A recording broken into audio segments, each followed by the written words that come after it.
বীরভূমের নানুরে ফের গোষ্ঠী সংঘর্ষ। বীরভূমের নানুরে আবারও গোষ্ঠী সংঘর্ষ। তৃণমূল কর্মীর বাড়িতে আগুন, লুটপাট, তৃণমূল কর্মীকে মারধরের অভিযোগ। আমাদের সঙ্গে রয়েছেন প্রতিনিধি ইন্দ্রজিৎ। ইন্দ্রজিৎ, কি ঘটনা ঘটেছে?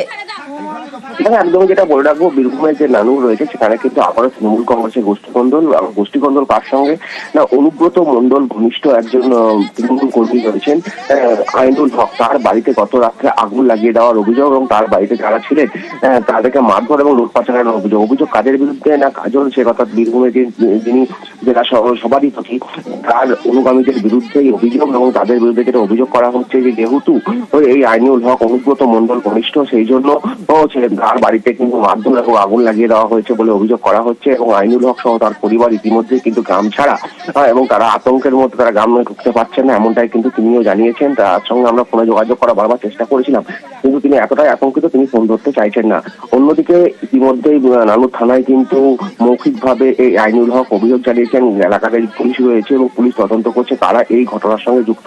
যদিও যাদের দিকে অভিযোগ অর্থাৎ কাজল শেখ ঘনিষ্ঠ যাদের দিকে অভিযোগ, তারা কিন্তু অভিযোগ সম্পূর্ণভাবে অস্বীকার করেছে এবং তারা জানিয়েছে যে একটি কুড়ে ঘর বা চালা ঘর ছিল, সেই চালা ঘরে কিভাবে আগুন লেগেছে তারা কিন্তু এই বিষয়ে কিছু বলতে পারবেন না।